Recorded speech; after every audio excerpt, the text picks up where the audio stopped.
Welcome, friendos, to Indie Quest, a video game podcast all about indie games. I'm one of your hosts, Josh, and I'm here with my co-host, Steve. What's going on, friendo? How are you? I'm doing good, man. I'm gonna be honest with you though. I'm a little bit. I got a little bit of the bulging tummy. So I was just at an outdoor distance work event. Some coworkers were having a bonfire, and I was spending some time with them. Mm-hmm. But they, did a little bit of a buffet, and they had some cider, and they had some pumpkin bars, and they had some cookies, and it's just, I indulged a little in the sweet treats, and now I'm kind of feeling my belly button flip inside out here. You said bulge, and I was like, where is this going to go? That's the first thought I had, but that sounds good. I mean, you're in a comfy space, right? You got that nice full feeling, and you're like, yeah, I had some good food, good company, I assume, unless you hate your coworkers, but I doubt it. No. And so that's good. I just got off work, and I put on some shorts. That's pretty much my mindset. I'm like, I'm off of work, so I'm good. I'm chill. And you know what? This episode right now is all about the spooky vibes, right? So actually, I didn't tell you about this beforehand, but I had a question for you. That's spooky themed. That's Halloween themed. Oh, you ready? I'm scared about what the question's going to be, so it's already thematically appropriate. Boo! Okay. Anyway. What's your favorite Halloween candy? It's a pretty tame question. Favorite Halloween candy. Now, this is not the first time in my life I've been asked this, so I gotta throw a question back to you, which is, are we specifically referring to a candy that you could reasonably get in your Halloween bag that like someone would hand to you? Yes. All right, then I think the answer is it's a tie between Reese's peanut butter cups and Smarties, the American Smarties, the like sweet chalky ones. Okay, those are both solid picks. I think Smarties are kind of one of those things. The American Smarties. Okay, Canadian listeners, I know there's a few of you. If you're in Canada, it's Rockets. Okay. Isn't it only Canada that is called Rockets, or is it just America that's weird and calls them Smarties? I think it's just America, right? It's like in the UK, it's called Rockets. I think, too. As far as I know, yeah. Okay. I think it's just America. But they're Smarties. I'm gonna die on that hill. Anyway, I like them. I think they're kind of contentious. I think some people don't like them at all, but I agree they're a very solid treat. So I guess for me, anything Sweet Tarts would be high up there. I like those 2-pack Sweet Tarts. You get like 2 of them in the little tiny like blister pack, I guess, for Halloween sometimes. Those are great. Okay. Yep. And then Sour Patch Kids is a solid one. And oh man, if I get Pixie Sticks, that's the only time I never bought a Pixie Stick like that I didn't get for Halloween. You know what I mean? And I would say those are probably my main 3. I'm not like the biggest chocolate fan. I do like a Reese cup here and there, but I prefer the tart and the sours. So that's where I'm leaning. I'm with you. Now, you say Sweet Tarts. Do you ever get down with some Shock Tarts? Yeah, and then they renamed them to like Sour Sweet Tarts now, I think. I think they're just called Sour Sweet Tarts now or something like that. That shows you the last time I had them. I'm pretty sure the last time I had them, they were called Shock Tarts. They still exist, but they're like, I think they literally just call them Sour Sweet Tarts or some like very generic, like clinical name. I'm like, no, they're Shock Tarts. To me, in my heart, in my soul, they're Shock Tarts for life. So, yeah, same. Those are dang good. I would agree with that as a solid pick. But I'm with you too. Chocolate doesn't do it for me so much. Like, if I'm flipping the script and I'm saying what's my least favorite Halloween candy.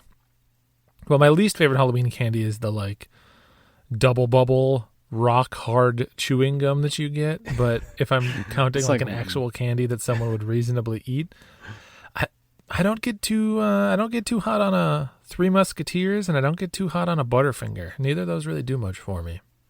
I like a Butterfinger because you find the pieces later in your teeth, like later on in the day. And you're like, yeah, I got a little nugget of Butterfinger. It's kind of like you have a hidden treasure in your teeth later on, which I'm sure that's not good for your teeth. But hey, that's probably why I had so many cavities growing up. What do you think about that? Have you ever had peanut butter taffy? Peanut butter taffy? In the black and the orange wrappers? No, I don't think so. Are they the ones that are just in like the plain black and plain orange wrapper? Yeah. I have. Although when I had them, I either didn't know that they were peanut butter or they didn't really taste like peanut butter. I thought of them as just like regular caramel taffies, but they're fine. Yeah. Okay. I'm an old man. I like old man candies, so Oh, that's one of them that I just love. But they changed the recipe on them in recent years, and they don't taste as good as when I was a kid. Or maybe when I was a kid, everything just tasted like 10 times better. Who knows? But nowadays they're kind of meh. But like, I will go hard on a Werther's original, man. Like, oh, dude, like I sign me up love for some that. Werther's. That's good stuff.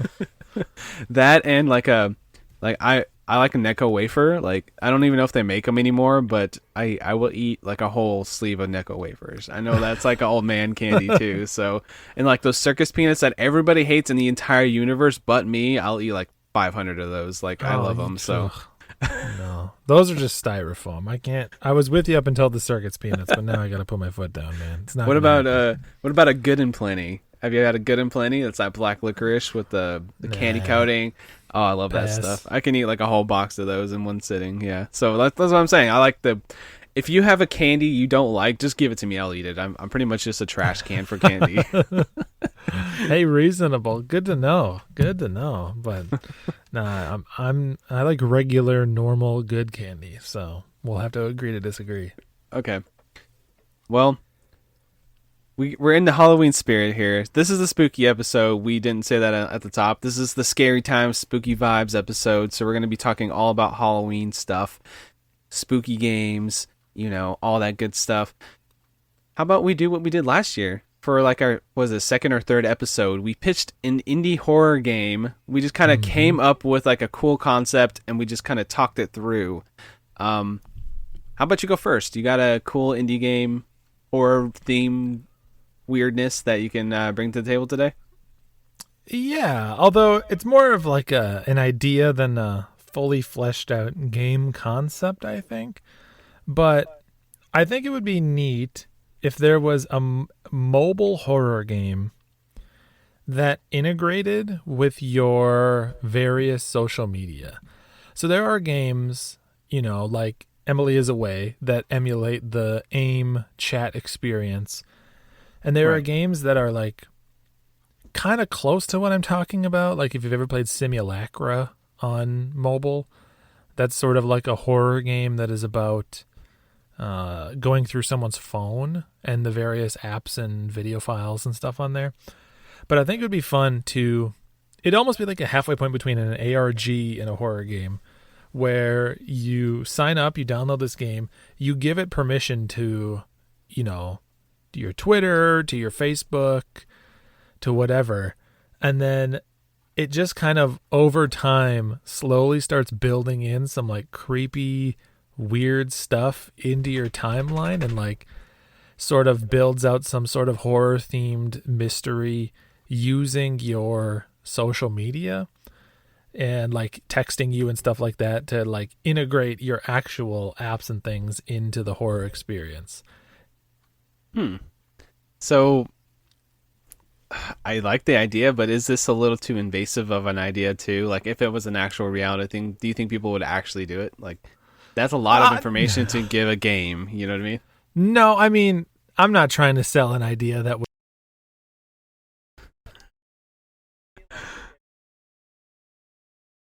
dream,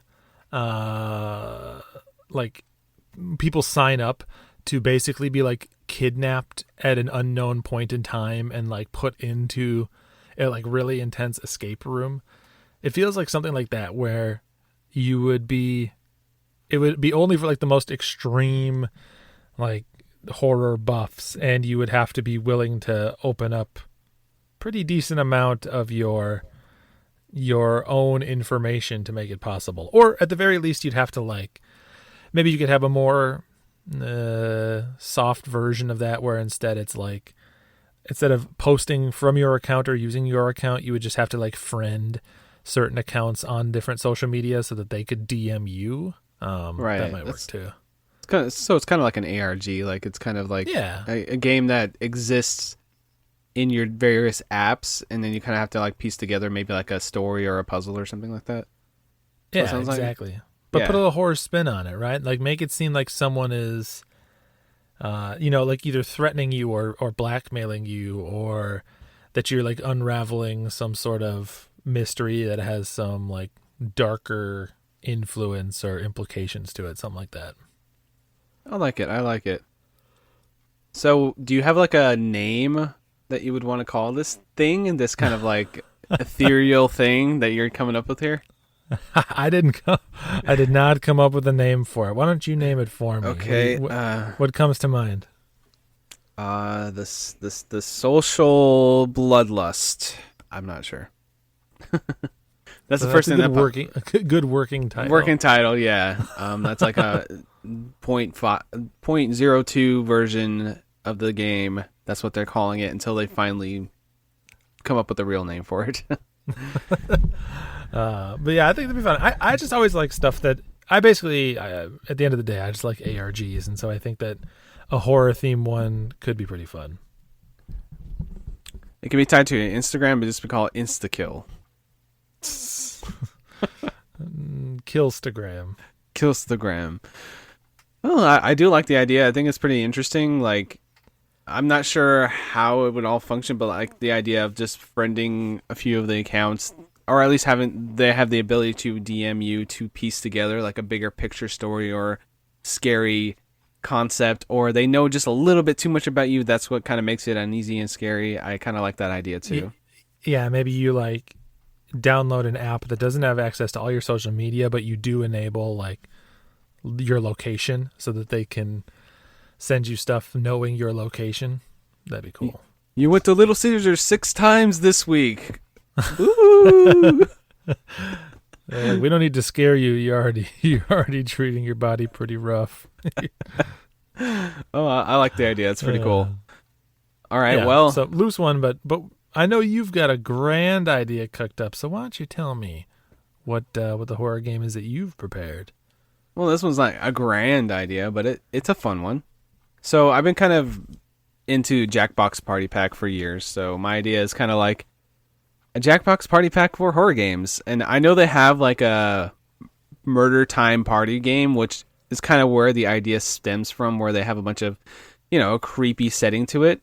But I think just a really fun party game that has like maybe 4 or 5 like mini little games in it, kind of like a Jackbox, but it's all horror themed. So we'll have one that's more like a goofy Monster Mash themed one. It's kind of has a goofy themes to it, and each of the games will just be like a really fun game you can play with on your phone, just similar to Jackbox. I mean, this is actually like something that could possibly exist and would be really fun to me during this time of year, having friends that like to play those types of games. So like have one that's like, a little more goofy, one that's a little more creepy, and then maybe do like an escape room one where everybody has to kind of work together to figure out this escape room, and there's like a monster that's ever present and stuff. And then like have one that's like all trivia about horror movies and have kind of like a cool horror movie theme to it. So it's kind of like this horror pack of really fun mini games to play with your friends. I like that. You could have one, that's like kind of like werewolf or something like that. Yeah. I'm down for it. Some of them would be. I wonder how you can make all of them, or if you can make any of them like actually horror themed. But I think even if they're just kind of Halloweeny in spirit, that's fine too. Yeah, it's like just anything kind of. I don't know. The picture I had in my head is you and your friends just hearing the Monster Mash on loop like 50 times as you're playing a game that's super cheesy about a bunch of monsters that have like a chibi look to them, and talking about like, I don't know, horror stuff. But I do like that it's kind of, we can, like you said, like a werewolf type thing, or of course, like if you want to be more modern days, Among Us, you can do like one person is the werewolf or one person is the vampire, and do that thing where you have to leave clues and try to like kill as many people as you can, and I like the idea of anybody can play it. That's why I love Jackbox so much. It's like, even going to my grandparents they're in their 70s, I can say, here's a smartphone, here, let's play this, and they could figure it out and play it. I just love that concept for any game. So yeah, just like a cool, just mixed, matched, like a bunch of really cool games put together that are spooky Halloween times. I'm for it. So you're going to call it, instead of Jackbox Party Pack, you're going to call it Jack-O-Lantern Box Party Pack? Yeah, that's a working title, but sure.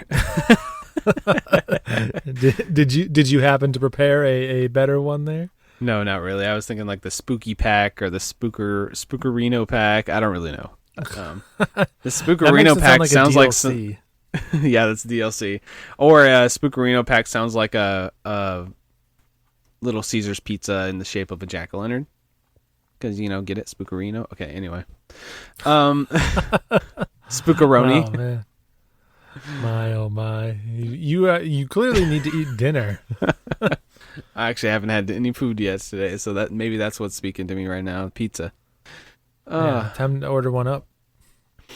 So do you want to do another one? Are we good? Or do you have another one in your brain there, your own noodle? If you have another one, I say fire away. I gave you my $1 million idea, and already I'm worried that you're going to go sell it to the highest bidder and make a killing off of my grand vision. I already sold it to Niantic while you were talking there. So that actually feels like a company that would do it, like because they have like the mobile games like Pokemon Go and stuff. Damn, your idea was better than mine, maybe. You but could anyway, do like a trick or treating thing in an alternate reality or augmented reality. That's the word I'm looking for. Yeah, like take the Pigo concept, but you're just collecting candy and stuff. I like it.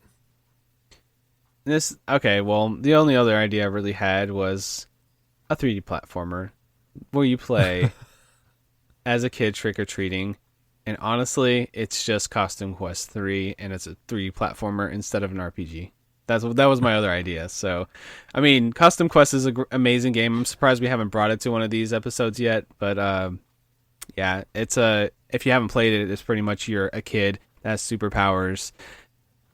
Basically, in their mind's eye, they have superpowers, right? In the RPG parts, and then you have to fight bullies and stuff to get like treats, and it's a really fun little cool game. And the sequel is just as fun, and they're just like maybe 5 hours long little RPGs. Yeah. So the idea behind this is that you have those power ups, but it's a really fun platforming game that you're just platforming around a cul-de-sac that like kind of expands out. Like you go to somebody's backyard that has all the decorations and it gets like ginormous and you have to like platform across the entire thing and collect treats and candy corns and things like that. I mean, that sounds obviously like a game I would like, but I gotta say, I know it's not indie, but you're basically just describing Balan Wonderworld. You literally play as someone who wears different costumes. Okay.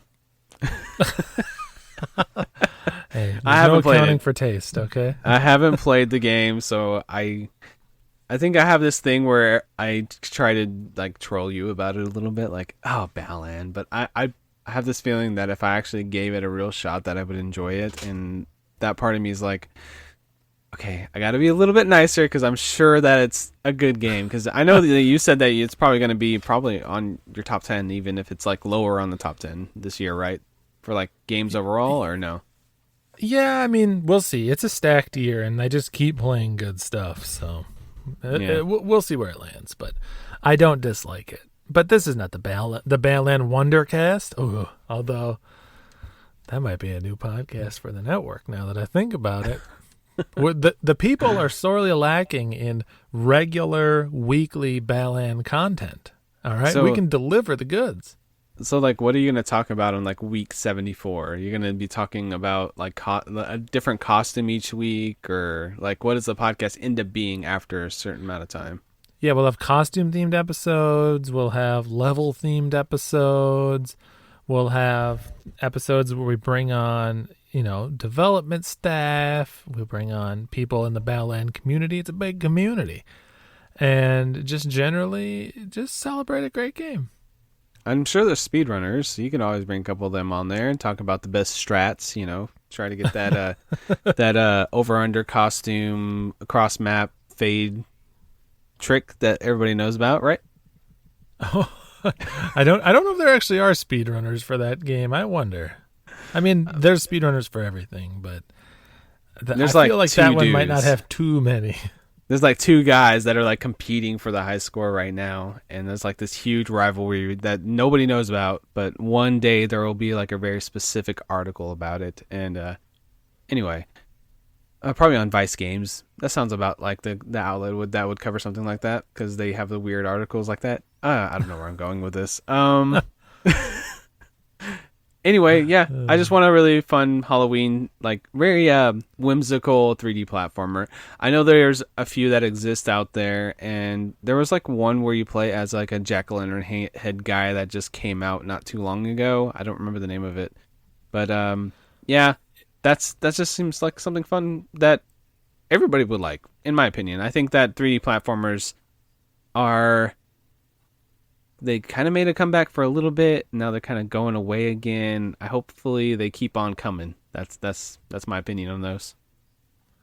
No, I'm totally with you. I mean, again, I always want to play a 3D platformer. So please make this game and make it big and expansive and fun. Yeah. Super Mario Odyssey 2, the Halloween times. You throw Cappy on a jack-o'-lantern and you become a jack-o'-lantern, with a mustache. Heck yeah. Different faces on the jack-o'-lantern for different powers. Now we're talking. Yeah, you get the cape. It has a little cape on the jack-o'-lantern. You can fly around, Mm-hmm. All the good times. You get the Tanuki suit. You get the little raccoon tail flying around. You got to do it. You got to do it. Well, now these are $1 million ideas we're putting out in the world. People, these are free for you to use. Make these games. We'll play them. We'll cover them on IndieQuest. Yeah. See you in 2032. Okay.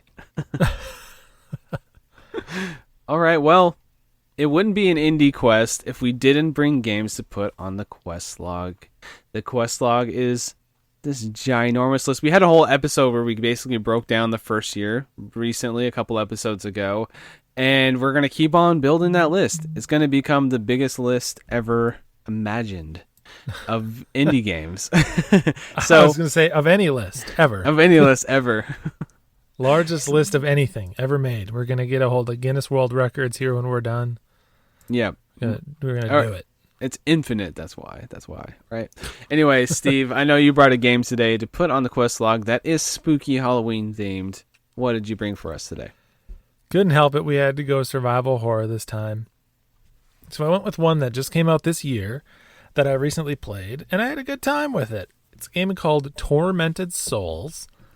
It's developed by Dual Effect and a studio called Abstract Digital Works. I think Dual Effect may be like the primary development studio here, and this is their first game. And I think Abstract Digital Works is a development studio that does a lot of contract work that worked with them on a lot of different parts of the game, but they're credited together, so we'll say it's by both. And was released on August 27th of this year, 2021, if you are somehow not listening to this podcast in the year that it came out. And it's available on PS5, the modern Xbox consoles, so Series S and X, and it's on Steam. And it's coming to other stuff. If it's not already on other stuff, it will be coming to things like PS4 and Xbox One soon. But the pitch for this game, and you hate to just like boil it down to one derivative statement, but this is literally how they market the game themselves. So I don't feel like it's being too unfair to the work that's being done here. This is a return to PS1 and PS2 era survival horror, just like through and through. This is everything you remember about games like the first 3 Resident Evils, the first 3 Silent Hills, maybe some Fatal Frame, like all those tropes of that sort of late 90s into early 2000s horror, all brought here, like, juiced up and made to look beautiful on modern consoles and on PC. It looks like a modern game would, but it plays just like all those old things. So think of any of those traditional gameplay types that you miss, right? You have weapons that are kind of clunky to use. Mm-hmm. It's very reminiscent of Silent Hill in that it has camera angles that are like very sharp and very dramatic. I know Resident Evil has those too, but some of the camera angles that they use in this game are like directly overhead, or it'll be like all the way at the end of a hallway from the floor looking up at your character as you run towards it, stuff like that. Nice. Yeah, Oh, it's I was, really awesome. I was gonna ask, is it tank controls? Like, does it control like you would like with the directional pad on like a PS1 game, or can you like free run around? So they know that people playing a game like this would want tank controls. Well, actually, I think what they really realized is that people would want to have the option for tank controls and then choose not to use them. Nice. So you run around with the joystick freely, but if you want to use the D-pad, you can use the D-pad for tank controls and then hold square to run. Oh, I was playing on PlayStation, so I was holding square, but you'd hold X or whatever on Xbox to run. So you have the option for both, but very quickly I just fell into using like the regular joystick controls because it was a little more natural. But it does the thing that you remember from those games that didn't have tank controls, where you'll be running and the camera will cut to an entirely different camera angle, and you will continue to run in the direction that you were running no matter what angle you're holding the stick at. But then after like a second or two, it takes away that like buffer time, and then you will switch angles suddenly, so you have to like time when you switch the direction that you're holding. See, you know what I'm talking about. Yeah, it's something I encountered a lot in the superior of the best PS1 horror game, Dino Crisis. You know, everybody knows Dino Crisis is better than Resident Evil. I don't know why Resident Evil got remade over Dino Crisis, but hey, that's a different story. But yeah, definitely, I remember doing that and just like being a kid and just being so frustrated by it, like every single time, especially when there was like, you go into like a little room, like you walk into a little room and then you like switch directions, and then you go to another little room and you like switch directions, you know? And so I'm assuming this kind of has that same thing where you just kind of have to get used to it and figure out where the camera's going to be, and just kind of have that mental note like, okay, if I walk into this room, the camera's going to go from left to right, so I need to make sure I switch directions when I walk in there and stuff like that. Yeah, exactly. And this game, it's set up to be very winding, and like locations, you know, you'll eventually unlock a door that will make you able to go from one area that you were in the past a long time ago and now connect to the modern area you're exploring. So you end up backtracking through rooms a lot. And so you do, especially for some of them, really learn like, okay, I know when I walk past this like invisible trigger that it's going to switch the camera angle to an entirely different one on me, stuff like that. Which, again, is maybe not objectively like good design or anything, but it's, if you are hungry for this type of thing, it is exactly what you're looking for, right? Like you want to be inconvenienced in this very specific way. So the other question I had, since you say that has the tank controls, it's a lot like those old RE games, Silent Hill games, etc. Do you do the weird find the random key that fits in the random hole type of puzzles throughout the whole game? Is that has that mechanic as well, just to kind of harken back to that as well?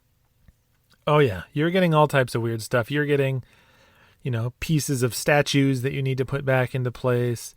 You're getting keys with different symbols on them, all those good things. In fact, the game has a lot of puzzles, and I will say some of the puzzles in this game were actually pretty dang devious, like more than I remember happening in any previous survival horror game. I had some real stumpers. Like I had to stop and really think. A couple of times I had to bust out pen and paper. Like, okay, I didn't bust out pen and paper. I busted out Notepad on my computer. Right. But I had to write stuff down. I had to be like, okay, you know, I just found this like weird cryptic poem that I think is answering some other puzzles. So I got to write out this poem and then work through and figure out, do these lines of this poem line up to these different symbols or what's going on? So very familiar stuff in that way. I like that. I like it.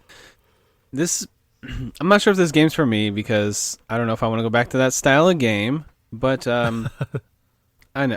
Does it like nail that feel though? That like, does the okay, I should ask you this. Are the graphics like old polygonal style, like the PlayStation 1? I have no idea what this game looks like. I didn't watch you stream it.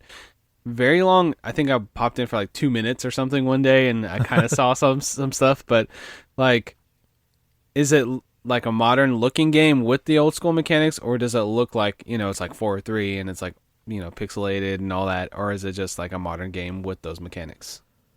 No, very modern looking game. No, it's not trying to do a throwback art style at all. It looks like something that would be modern and developed.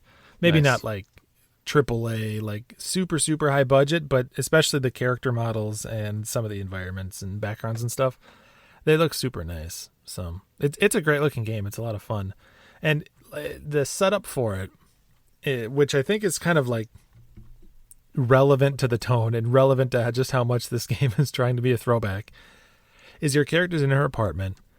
And what I'm saying here isn't really spoilers because you learn this in the first 3 minutes of the game, but you're in your apartment. You get a postcard that you don't really know like what's going on, but it's kind of like threatening, kind of cryptic. And of course your character makes the bold, intelligent decision to be like, well, I'm going to go to the place that this postcard is sent from to figure out what the heck's going on. So you go to this old hospital and immediately your character's like knocked out by someone or something. And you wake up and and a little bit graphic for people, so I apologize, but you wake up, your eye has been removed, so you only have one eye, and you're like basically laying naked, intubated in this bathtub. So like it Damn. starts out and your character is immediately getting like rather disturbingly taken for a ride. So and then you just start exploring this hospital that honestly doesn't even really feel like a hospital. Like it has rooms that a hospital would have. Like it has like, oh, this is the pharmacy, this is the waiting room. But really it's basically laid out like a mansion from Resident Evil. It's got like a big center staircase that winds around into different like floors. It's got bathrooms and it's got bedrooms and all sorts of stuff. So it feels half hospital, half mansion because they wanted to hit the best of both worlds for all those old horror games that you love. Wow. This game actually sounds pretty fun. I mean, yeah. uh, yeah, it sounds good. Anyway, the way you're describing the game, I think the mechanics sound pretty fun. I like how you're describing it. How does it sound? How does the backdrop of everything just go with the soundtrack? And does it like stand out? Talk a little bit about the music for this game. Soundtrack's good. There's a lot of parts of the game that are not, they don't really have music. But the parts that do hit, like it has a good save room theme, and it does have some sort of like slower creeping piano that plays throughout. It's a lot of twinkling piano, like minor key with a little bit of strings in the background and stuff like that. Very moody, very tone appropriate, I guess. But it's the type of soundtrack that you actually could listen to outside of the game. I feel like a lot of horror soundtracks end up being just like the sound of machinery grinding. And what was that? I'm so sorry. My cat, okay. So, it's a total non sequitur. My cat's eyes were above the screen here, and she was just glaring at me for like I don't even know how long, at least 5 minutes straight, not moving or blinking. So I decided to stare back at her, and she ran away. So you gave a look like your eyes bulged so wide. I thought you had like a fire in your kitchen or something. no, I was just basically staring back at Storm over here, just staring at me. I apologize. Staring contest. Okay, all right. Oh, that's awesome. Maybe I should have turned my camera off or something, but I don't know. What were you saying? Sorry, I did not. I got worried for you. In conclusion, the music is rock solid. You could listen to it outside of the game. Good piano soundtrack, yeah, very very well done, and good sound design too, which is I think important for any horror game to have. You can like kind of distinctly hear the different enemies, the different enemy types based on sound alone, and you can predict like where they are and if they're moving towards you or not based on like the sound of them shambling or walking around and stuff. So That's important when the camera's switching angles all the time, because a lot of times it's set up so you can't see the enemy until you're close to it. So being able to hear it is important to be able to like combat it successfully. And there's not a ton of different enemy types in the games, but the ones that are in there, they sound good. They and they look pretty cool too. Pretty interesting enemy designs. Awesome. Well, I'm actually kind of sold on this. I'm going to be completely honest with you guys, and I'm sure a lot of people will hate this, but I'm not the biggest Resident Evil fan. I don't know why I can never get into Resident Evil, so this sounds like it's kind of like a game inspired by that style of game, but the way you described it actually sounds pretty interesting to me, so I might check it out for Halloween coming up. Yeah, it's pretty fun. In closing, the game, you know, again, it's that type of game. So you sort of know what you're getting into if you've ever played one of those. If you haven't ever played one of these old survival horror games that we're using sort of as a like tentpole to base this whole conversation around, you know, it's basically like a very slow, very deliberate and meticulous, I guess, third-person action game. So it's a lot of very careful movement and kind of clunky combat, but a lot of good atmosphere and stuff like that. And the game, just like some random bits that are worth mentioning, it is surprisingly long. Like, it took me a solid 9 hours to beat, which I feel like is pretty long for that type of game. Yeah. And part of that, granted, was that I was stuck on some of the puzzles, because the puzzles really are pretty tricky. And there's a lot of times where there's like several places you could go, and you may or may not know if you have all the items you need to solve a puzzle. But I never got like fully stuck where I couldn't get through. And even though it's in I say it's in like a hospital / mansion, and so you get sort of like an idea of what the type of horror would be. And you're not wrong in like that hospital themed horror. But it does do some other interesting imagery and iconography that uses a lot of like radiation stuff. I won't like go into too much of a detail of how that plays into the story, or if it does, or where, or whatever. But some of that like old like radiation suits and gear and the sound design that you associate with like radioactive material and stuff like that, it's actually pretty neat. So yeah, in general, it's just a neat little horror game. Just a fun horror boy for fun horror loving boys. Nice. So, on Indie Quest, we do this thing where we have two sections of the quest log, the main quest and the side quest. And let me just break it down for you what the main quest and side quest game is. The main quest is those just amazing trick-or-treat experiences. You go out, you get the full-size candy bar. Like, you get, like, the entire Reese cup. You don't get the little mini ones. You get, like, 5 of those big packs of real-size Reese cups. You get, like, a Hershey bar. You get, the real big-size candy bars. And they're amazing, and they last you a long time. And then the side quest is, those smaller versions of those candy bars. They're still delicious, but they don't last as long. And they're, not as, novel, I guess, as a main quest would be. So, yeah, I'm trying to do a Halloween thing here, and it's kind of falling apart. But hey, the main quest is a game that we recommend highly. There's little to no caveats for the main quest games, and a side quest game is still a recommendation that has a couple of little caveats to consider when you go into them. So is this going to be a main quest or a side quest game? Yeah, and I've talked very positively about this one, but to me this feels like it makes more sense as a side quest game, because it does have some caveats, right? Like, if you are not into those tank control style horror games, you're not going to really like this one too much, because it's very much trying to be one of those.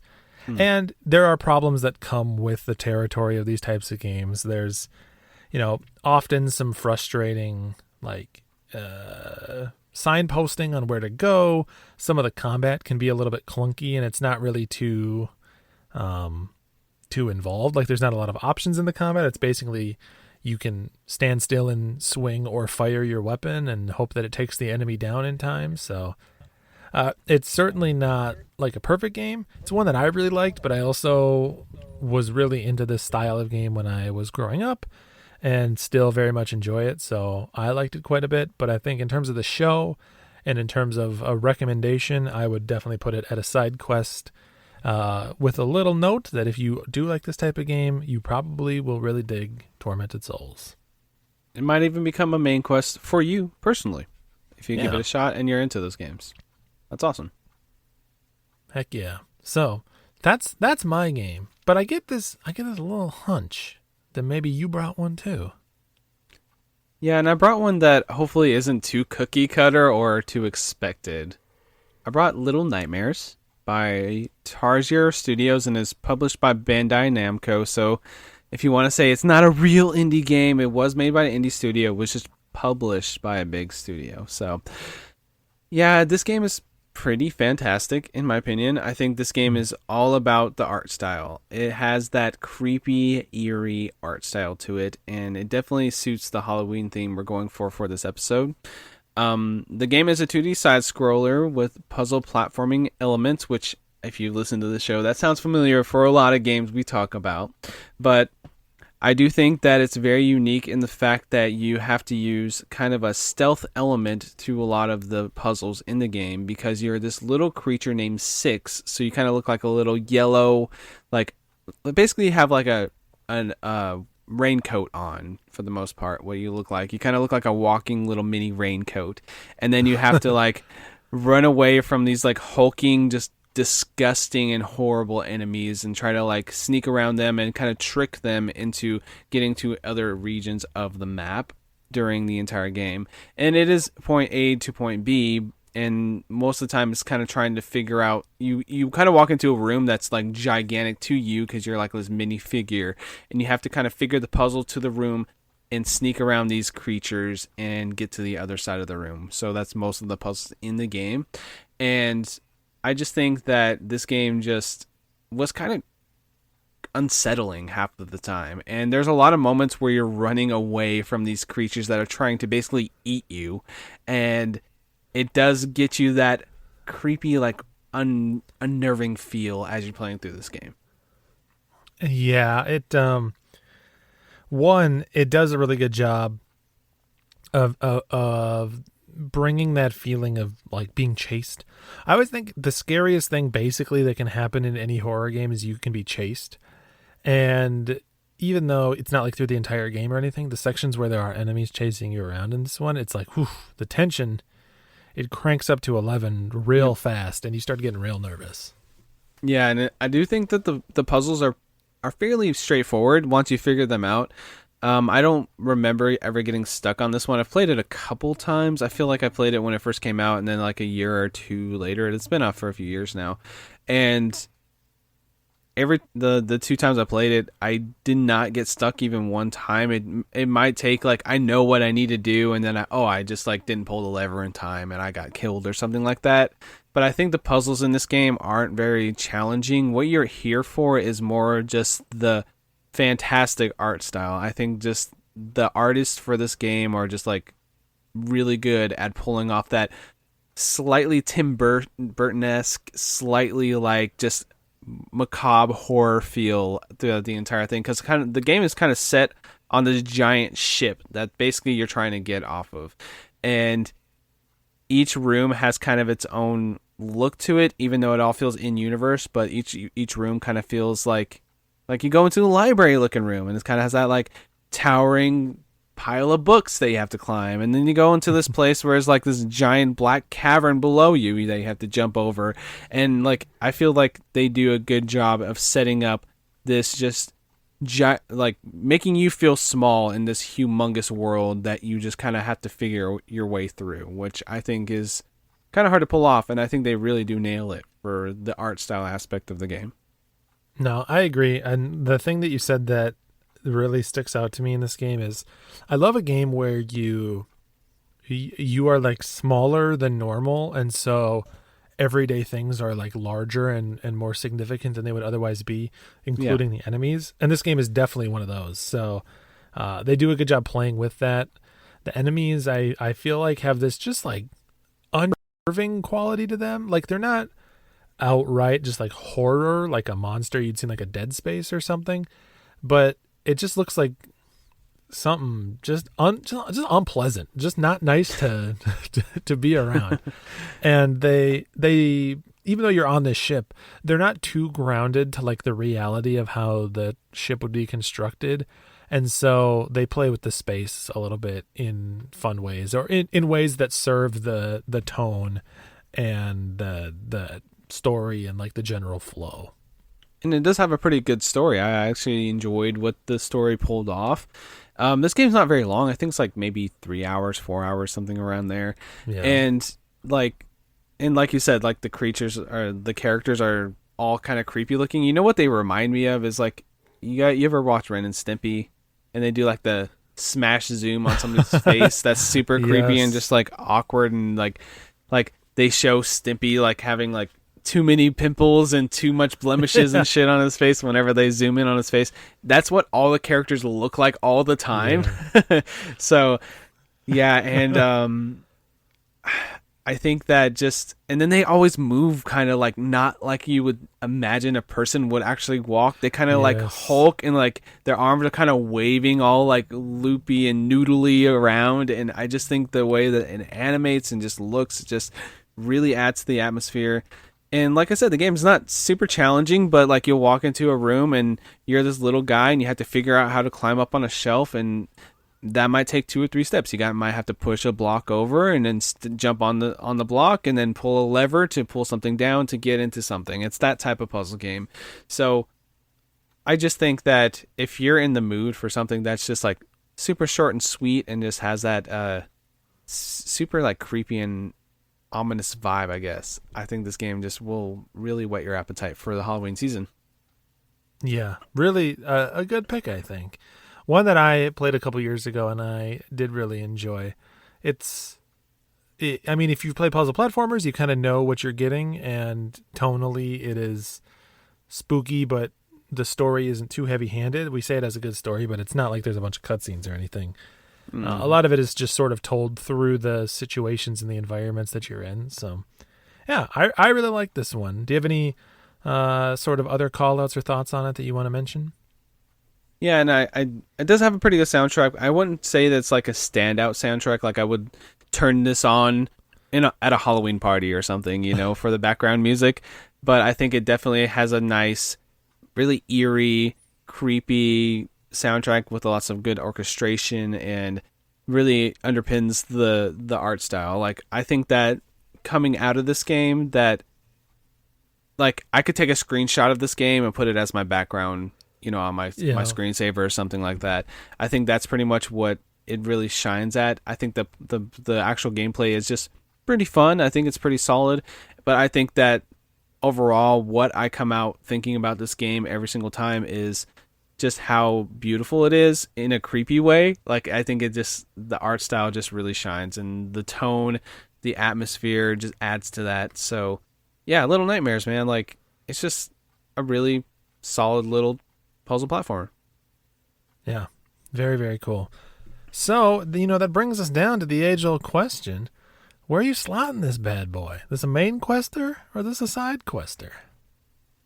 This one was a little tough to me. I think this one's kind of more on the teetering between the two for me, but I would put it on a main quest because I really enjoyed it. I played it twice. Like I said, I went back to it because I liked it so much the first playthrough. And the second playthrough, I thought it was maybe not as good as my first impression because I kind of knew what was coming, of course. But I think that the way it's told and the way you play through the game, I think it's not, like I said, it's not too challenging. It's nice, just kind of an easy breezy playthrough, even though you're like going through this creepy horror ship, So yeah, it's definitely a solid main quest for me. Very cool. Yeah, I think your enjoyment of this game will be enhanced by how many puzzle platformers you've played recently. If this is like your 10th one in a row, it might seem a little slower or a little more like straightforward, but if you're jonesing for a puzzle platformer, this puppy's good. And the sequel just came out, I think, this year, right? Yeah, and it's a co-op game. I haven't played it yet, so that's one I'm Yeah. kind of think I'll probably get to before Halloween. If I don't get to it before Halloween, we'll be sitting around Christmas time playing Little Nightmares 2, probably. um, I'm just curious, if this was your pick, would you put it on a main quest? It would teeter right on the edge for me too. I think maybe I would slightly nudge it into side quest material, but I don't know if that, without really sitting down and thinking about it for a while, I don't know if that's based on the game or just me having being a little more sacred about the main quest than I should be sometimes. Oh, so you're like, hey, Josh, maybe you should have put it on a side quest. Is that what you're saying? No, I'm telling you where my head would be at. It's not my pick. Yeah, this is But my I pick. agree. It's right on the line for me too. It is. I mean, it's awesome. It's very, very good. It's also very similar to a lot of other games in terms of like design, puzzle design, like actual gameplay itself, but still very good. I mean, okay, I will admit that when something has a really cool art style, I will lean into it a little bit more. I think that does really add a lot to me for this game, just because of how awesome it looks. I think that really adds a lot to me, because it's kind of like I just really get into the art of it all, because I'll literally just stand in the scene. I'll walk into a room and just look at it for a minute before I move, because that's the kind of person I am with this type of thing. So I think that's what kind of pushes it towards the main quest for me personally. But I can see where you're coming from for like the design aspects of it, where it's kind of Limbo 2.0 or Inside 1.5 or whatever, you know what I mean? Or Unravel, or a more recent one is Shady Part of Me, which is basically kind of doing this thing. So it's well-worn territory, but it's doing enough on its own to still be fun. But yeah, I'm not a photo mode guy. I mean, I love me a good unique art style, and that can go a long way, but I'm not usually like a stop and take screenshots from 6 different angles, because I'm absolutely in awe. I'm usually of a like, I usually get more amped up for like weird game mechanics that I've never seen before. Yeah, and that's fine. I understand. And hey, it's my pick, so it's a main quest title, and that's how it's gonna stay. We're not moving it. It's on a main quest from a rounding error. No, it's a great game. It's very deserving of the main quest. Good pick. Okay, I'm just gonna ask you real quick. Do we have It Takes Two on the quest log? Because that kind of reminds me of this game for some reason. When you were talking about like a game that does unique things, It Takes Two is on my brain. But is that on a quest log at all? I don't think that we've talked about It Takes Two. That came out this year, right? Yeah. That will definitely be on our main our game of the year discussion. It Takes Two. I think that'll be one we discuss for sure. At least to me so far, I'm at the last stages of it, because I've been playing with my brother, and me and him have been enjoying it a lot. So yeah. Anyway, that's total non sequitur. It does not pertain to anything we were talking about before, but that just popped into my head, and be looking out for some It Takes Two conversations down the line, I'm sure. Yeah, good game. Yeah, it's a good game. All right, well, I think it's time to close out the show here. So, like we always do, thanks for hanging out with us here at IndieQuest. Thanks for listening to the show. Thanks for all your support. If you want to give us a review on Apple Podcasts, is that what it's called now? It's not iTunes anymore, is it? I think Apple Podcasts, but whatever your podcast platform of choice is. We'll try to read those on the show. Hey, if you leave us a review and you just hit me up in a DM on Twitter, hey, I reviewed that, we'll probably read it on the show. And also, we're on Twitter at IndieQuestPod. And if you want to send us an email, it's indiequestpod@gmail.com. And we try to get all those awesome listener feedbacks into the show when we can. Yeah, man, you just dominated the plugs. I know. You're the alpha plug, and I'm the beta plug here. My gosh. Well, why don't you let people know what you're personally up to? Yeah, if you want to find just me, Steve, you can find me on the internet at Blinkoom. That's Blink, OOM, like out of mana. On Twitter and on Twitch, I stream 3 days a week, Tuesday, Thursdays, and Fridays. And right now we're doing all horror stuff, so you'll probably be able to catch this episode during the spooky season and catch some horror games, including we did stream the entirety of Tormented Souls. So if that sounds like your type of thing, there's lots of more cool stuff that we'll be enjoying. What about you, Josharino? Where can they find you on the old internet? I think I took over the plug, so yeah, you can find me somewhere. No, I'm just kidding. Well, this episode should, if everything goes as planned, it should go live on Halloween. So hopefully you guys are having a good Halloween. Oh, nice. You guys are having their Halloween parties, socially distanced, whatever, etc., etc. Or you're having a fun time taking your kids trick-or-treating, etc. But you can find me on the internet at Frantic Society on Twitter. I do a food YouTube channel called Frantic Foods for some reason, I guess. And I have podcasts. If you want to know about them, just go over to my Twitter, check out the bio there, and you can just sink your teeth into too much of me talking, which I'm doing right now. So, why don't you tell them a little bit about? I'm gonna get real close. The Polymedia Network. The nice network that we're a part of. Why don't you tell guys about that? All these people that are listening here. I thought the tone was scary, not creepy, but... Oh, I was going for a sensual, but okay. We are, of course, part of the Polymedia family on the Polymedia Network of podcasts. You can go to polymedianetwork.com to check out all those shows. We've got a lot of good shows. We've got Polykill, which is the other show that I'm on, which is essentially a couple of goobers playing through, beating games, talking about what they beat, and taking community submissions to hear what they beat. A lot of fun, very funny.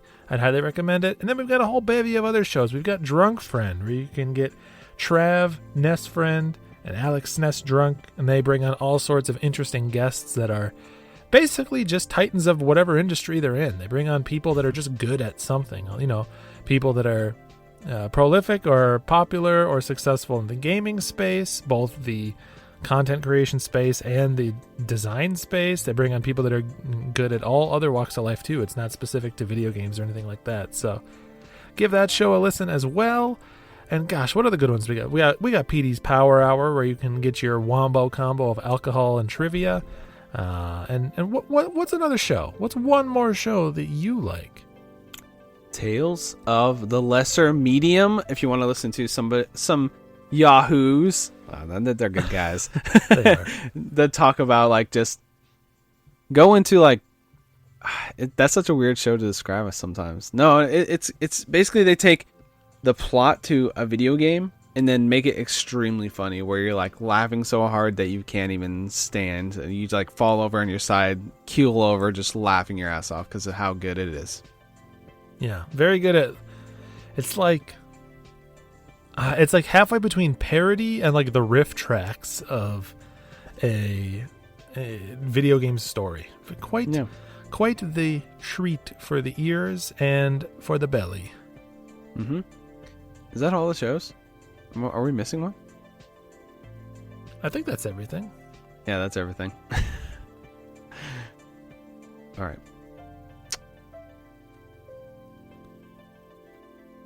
I'm supposed to do something now, I think. I said you were going to just start to say, all right, here. Okay. I got now, it. I'll or you want to read it? No, you go for it. Go for it. Okay. Well, I think that we've got that spooky energy out there. Happy Halloween, everybody. And like always, Steve, why don't you sign us off with some good old words for all the amazing listeners out there? Yeah. Thanks, everybody. I hope that you had a safe Halloween. I hope you had a trick or a treat or something in between. And most of all, I hope that you're not the type of person that is giving out floss or toothbrushes to the trick-or-treaters. Drop those king-size bars in that bag and make that kid's day. Thanks, everybody. Bye. Boo! All right. I don't know what happened to my brain at the end of this episode, but I'm I'm not here now. I don't know what's going on, but okay.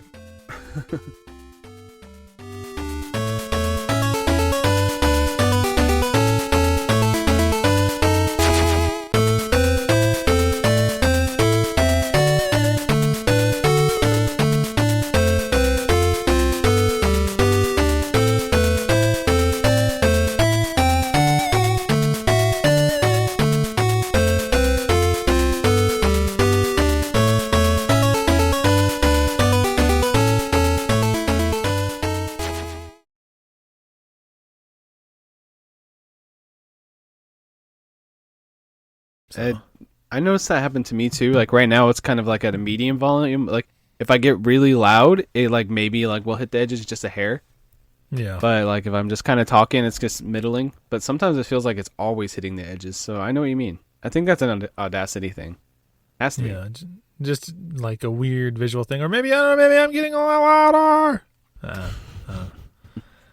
I'm just having All right. fun. I'm just goofing around. They call me the goofy guy. That's your nickname, Yeah, Goofy Guy. Can't shake that one. I say, "Hey there, goofy guy," and I'm like, "Oh, you got me." Oh, Busted. I am goofy. you just hear the Seinfeld theme in the background when you walk into anywhere. Or whatever. It's the Everyone Goofy does Guy. What's up? Hey, if you were any Kingdom Hearts character, who'd you be? I'd be Goofy. Ha ha ha. Oh, Goofy. He jumped in front of a boulder for Mickey Mouse, even though he didn't have to, because the boulder was not going to hit him. But you know, It's the thought that counts. oh, that is a scene. And then Mickey does his epic shirt throw off anime scene because he just killed my best friend. Yep, Uh, I love Kingdom Hearts. It's so stupid and good at the same time. it's very much your jam. People that like Kingdom Hearts, they sure do like Kingdom Hearts. I feel like I exist in a neutral area of like, I have nostalgia for the first game because I played it growing up and it's very comforting to me, but I'm not like, Oh, it has a banger soundtrack. We can all agree that the music's amazing. I mean, the music is fire. It's got a Yeah. legendary, the first game has a legendary title screen. If I was making like a top 10 best or like most memorable title screens, that would definitely be one of them. Mm-hmm. That like watercolor image with the white background. Yep. Oh, and the menu sounds in Kingdom Hearts. You know, come on. I could just leave that on and it'd be happy. All right, I guess it's not a Kingdom Hearts podcast. We should start doing an Indie Quest, huh?